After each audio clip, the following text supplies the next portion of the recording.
4th semester students. Today I am going to give the lecture on 5th unit in the strategic management. The 5th unit in strategic management is strategy, evaluation and control. So in this unit, the first topic we are going to discuss is strategic control. In this strategic control, after this lecture, you will be able to learn the following objectives. That is, understand the definition of strategic control and know the types, different types of strategic control. Then understand the process of strategic control. Then after that, guidelines for proper strategic control. So these are the objectives you are going to learn after this lecture on this topic. Now let me tell what is strategic control. First about the definition of strategic control. Strategic control focuses on monitoring and evaluating the strategic management process to ensure that it functions in the right direction. In simple terms, we can define the strategic control as a control itself, you know the meaning. What is control? Checking. Here strategic control means checking whether the strategic management process, that is formulation of strategy and implementation of strategy, is functioning in the right direction or not. So that is the definition of strategic control. Then after that, the purpose of strategic control. Here the basic purpose of strategic control is to help top management to achieve strategic goals as per the plan. That is the purpose of strategic control. Then let me explain what are the types of strategic control. There are 4 types of strategic control. That is, first one is premise control. Second one is implementation control. Third type is strategic surveillance. Fourth type is special alert control. So here in this way there are 4 types of strategic control. In these 4 types, first let me explain about the first type, that is premise control. Premise control test continuously the assumptions about in future environmental and organizational forces to determine whether they are still valid or not. That means this assumptions means it determines about predicting about the future environmental forces and future organizational forces. So environmental forces means already we discussed that step-in factors. Step-in factors means social, technological, economic, political, international and natural factors. Then organizational factors means like production volume, production technology, we are a scheme to get high-tech employees, market innovation strategies, etc. comes under organizational forces. So here the assumptions about this environmental and organizational forces, testing about whether whatever the assumptions made by the strategies are still valid or not. Why? Because means the change in these assumptions may affect the strategies in a greater extent. So that's why it is very important to know whether whatever the assumptions made by the strategies, whether that is still valid or not. Based on that, the strategists can take necessary corrective actions at the right time. That is about first type, premise control. Then coming to second type of strategic control is implementation control.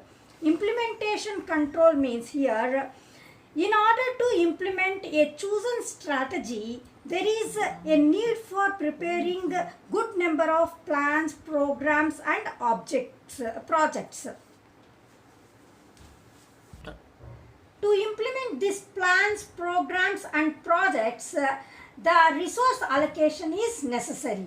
So here the purpose of implementation control is to evaluate whatever the plans, programs and projects are there, whether that guiding the organization towards in achieving of its goals or not. In simple terms, we can say that this implementation control is nothing but rethinking to avoid wastes of all kinds.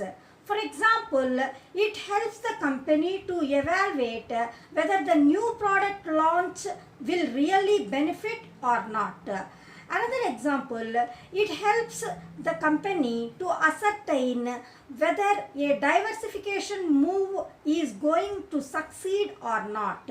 So that is about implementation control. Then the third type of this strategic control is strategic surveillance. Strategic surveillance, it measures to which extent events inside or outside the company threatening the course of strategic action.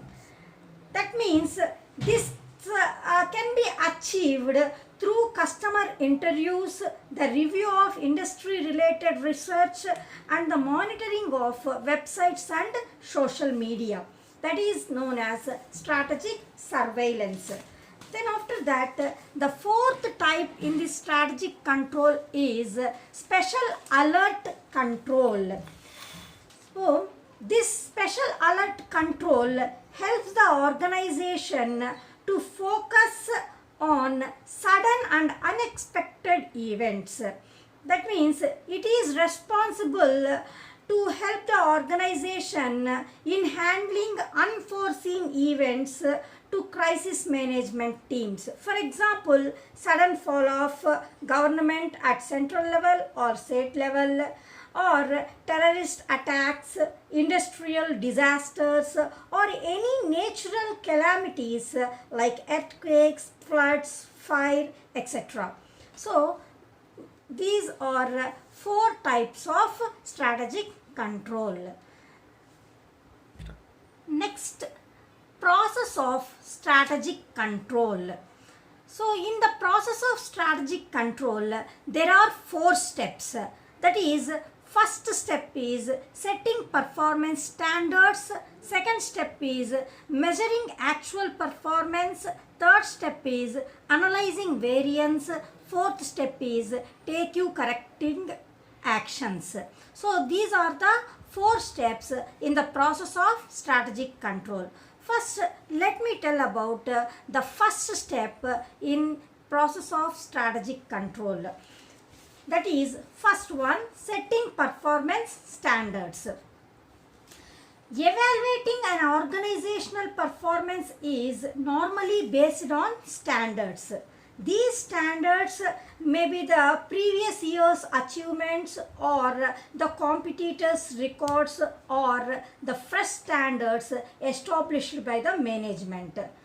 Generally, the standards may include quality of the products or services, quantity of products to be produced, innovativeness or creativity, volume of sales, volume of market share, etc.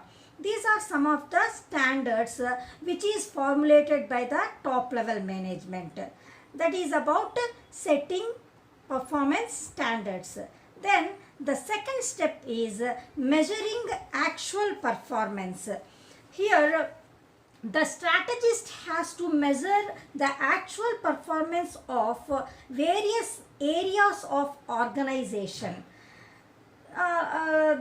That means in this measuring of actual performance, the strategist measure what is the quality of the products of the organization, what is the quantity of the products, what is the sales volume, what is the market share position, so all this. Then the strategic audit is useful to measure the organizational performance. Next, the third step in strategic control process is analyzing variance. Here in this step, the actual performance standards are compared with the standards which is formulated by the top level management. In this analyzing variance, the comparison made between actual performance and standard performance and identify the deviation between actual and standard performance of the organization. If they find any deviations means, then they identify what are the reasons of such deviations between actual and standard performance of the organization.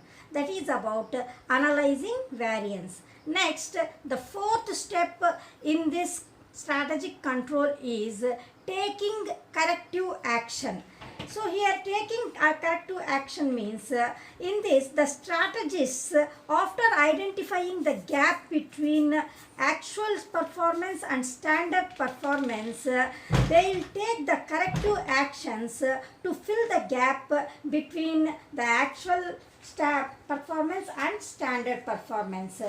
They took the actions such as resetting the performance standards if these are too high and unrealistic, or change the objectives, strategies and plan if these are not workable. So these are some type of actions which is taken by the strategists to fill the gap between required and actual performance of the organization. So these are the 4 steps in process of strategic control. Then the guidelines for proper strategic control. These are some of the guidelines for this proper strategic control. So first point is this control should involve only the minimum amount of information needed to give a reliable picture of events. That means too many controls create confusion. Because of that, following the 80-20 rule to focus on strategic factors. That means monitor those 20% of the factors that determine 80% of the results. Then the other guideline is control should monitor only meaningful activities and results. So those are meaningless, those are not important. The control should not focus its attention on such activities. The control should focus its attention on only meaningful activities and results. Then other guideline is control should be timely. That means if the control should be done within a time, then only we can get the effective results and we can avoid the mistakes. Then other guideline is control should be long term as well as short term. Then other guideline in this proper guidelines for proper control is control should be used rewards for those who meeting the standards, and it should give punishments for those businesses who fail to meet the standards. These are some of the guidelines for strategic proper control.